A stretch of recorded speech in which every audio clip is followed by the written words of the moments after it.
Dawson Rider review.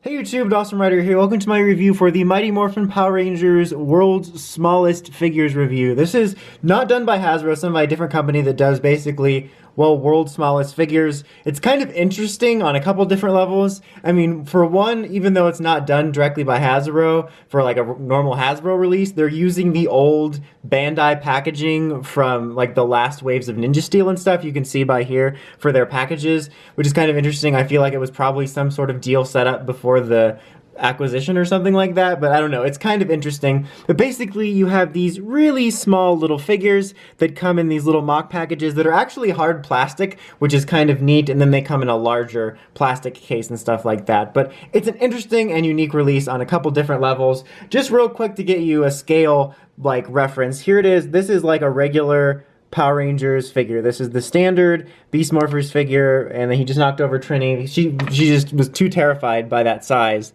That's what she said. A lot of Rangers are like that. And then also, just for fun, here it is here's a little Ant-Man minifigure that came with, I think, with the Diamond Select version I have. So just to give you a little bit of a size comparison there. I mean, when I said world's smallest, I'm assuming you knew they were going to be small, but just to give you an idea. But it's kind of hard to tell when I have the camera on him here. But so let's take a look at the packaging first, which is actually kind of important here. But like I said, it's actually a hard shell. It's not like this is cardboard. This is kind of like a flimsy cardboard here, so you could probably rip this off if you wanted to. But this is plastic and this is plastic, so you can like put them back in the case to display them like that, which I think is kind of neat. I appreciate that. And I do like this style of packaging, and that's probably how I'm going to display them. And then like right here, this actually just opens up like a little door, so that's where you take out the figure and the little stand that they all come with, so you can put it back in there. So I honestly thought they were just going to be little mini packages you rip open, but I kind of appreciate this sort of collector's shell, and they're all like that. But then you have the figures themselves, and it's going to be really interesting to get the camera to focus on them, like these little ants. So you can see, like, they're very basically detailed. MMPR is pretty easy to do because you basically just need white and then the whatever color they're representing. So they got the base details there. They're obviously not the best looking figures in terms of the proportions of the paint because they're so small. Oddly enough, they remind me of those Micro Machines I actually covered, I think, around December. Those old Micro Machine releases that came with figures very similar to this. They were more fixed pose. Like, these can only do arm articulation and a little bit of head articulation, which is kind of surprising. No leg articulation or no waist articulation, but if you want to get it in like a cool pose where he has his arm back and he's turning like this, like this is a running pose. That's not, and then don't forget about the shinking pose right there.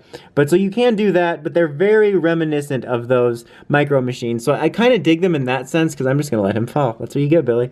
Because they're kind of nostalgic for that reason. The girls have very like boyish builds. I guess this makes sense though, because actually, see, that makes sense for it because his character name is Boy in Jew Ranger.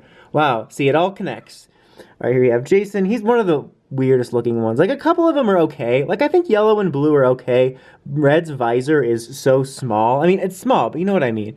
Okay, let's talk about green. So for green, I have the stand. They all come with stands. I'm only showing his off because if I'm being honest with you, I kept the other ones in their plastic so I can more easily put them back in their boxes for display. But they just come with these little mini stands that pop onto the little peg at the bottom of their feet, and they're really easy to take on and off. So that's nice, and so it helps them stand. As you can see, they stand okay, but because they're so small, they tend to fall over fairly easily. Like when I was trying to take the thumbnail, like I would like breathe and one of them would fall over. So it's kind of nice to have the stands for that. And he does come with his shield, which is actually pretty nicely painted. It's got a nice gold, and it actually does come off.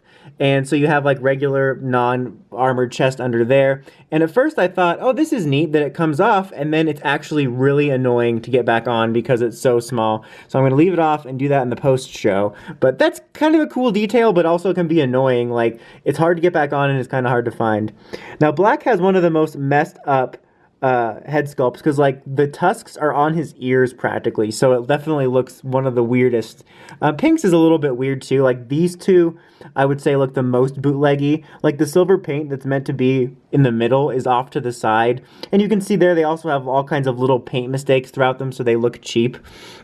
So yeah, this is definitely an interesting release. I think it's kind of neat. In a way, I kind of dig it. I like the little packages. I like that they're actually hard plastic so I can display them like that. It makes for kind of a niche little nice. Nice little display piece. I think it's unique. They're a little bit nostalgic because of the micro machines, but overall, they're not worth the money. They're just nothing that cool. Like I said, it's kind of a niche thing, and if you're, a reviewer or collector like me, you're going to want to pick it up, and you like to have like completionist collection stuff. But otherwise, I can't really concretely recommend them. I can say if you're interested in it and you think it's neat, and you're not a completionist, then maybe just pick up the one. Like honestly, if I didn't think it was kind of a neat completionist thing, or if I didn't want to do reviews, I might just pick up like black since that's my favorite suit, because it is kind of a neat little interesting thing to have. But for the whole set, it's honestly not that worth it, even if it's kind of a unique release. Anyway, that's about it for this one, guys. Until next time, don't forget to like, comment, subscribe, and climb the steps and ring that bell so you get notifications for my videos. Dawson Rider, signing out.